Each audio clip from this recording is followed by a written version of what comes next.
Hello, આયુર્વેદિક દુનિયામાં જઈએ. આજે પેલી દેશી દવા મળે છે, ફાયદાકારક થાય છે અને એ બાગમાં ગમે ત્યાં જોવા મળે છે. તો આપણે અહીંયા આગળ એક સરસ મજાનો છોડ થયો છે અને ઉધરસના કામમાં આવે છે. તો એનાથી ઉધરસ શરદી ગમે તેવી હોય તો મટી જાય છે અને ઘણા એનો પ્રયોગ કરે છે. તો આજે છોડ ઓળખવા માટે આપણે જઈ રહ્યા છીએ. તમને છોડ ઓળખાવું. જો આ છોડ છે એ આ રહ્યો. આ છોડ જો, આ છોડ છે. આ છોડના પાન 4-5 પાન લઈ અને એને આમાં ઉકાળી પાણીમાં અને એનો ઉપયોગ કરો તો ઉધરસમાં સરસ રાહત મળે છે અને ફાયદો થાય છે.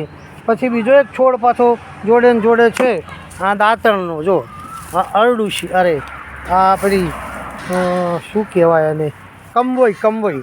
આ કંબોઈનું દાંતણ તો ઘડિયા લોકો બહુ જ કરે છે. ડોશીઓ, ઘડિયા લોકો કંબોઈનું દાંતણ કરી અને આખી જિંદગી પસાર કરી નાખી. અને આપણે પહેલાં કોલગેટનો ફેણ કરી અને નક્કામાં દાંત ઘસી કાઢીએ છીએ.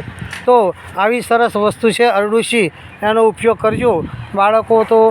બાળકોને જરા તકલીફ પડે પણ એને પીવડાવવું પડે. તો ચાલો તારી આપણે આયુર્વેદિક દવાનો ઉપયોગ કરી જોયો.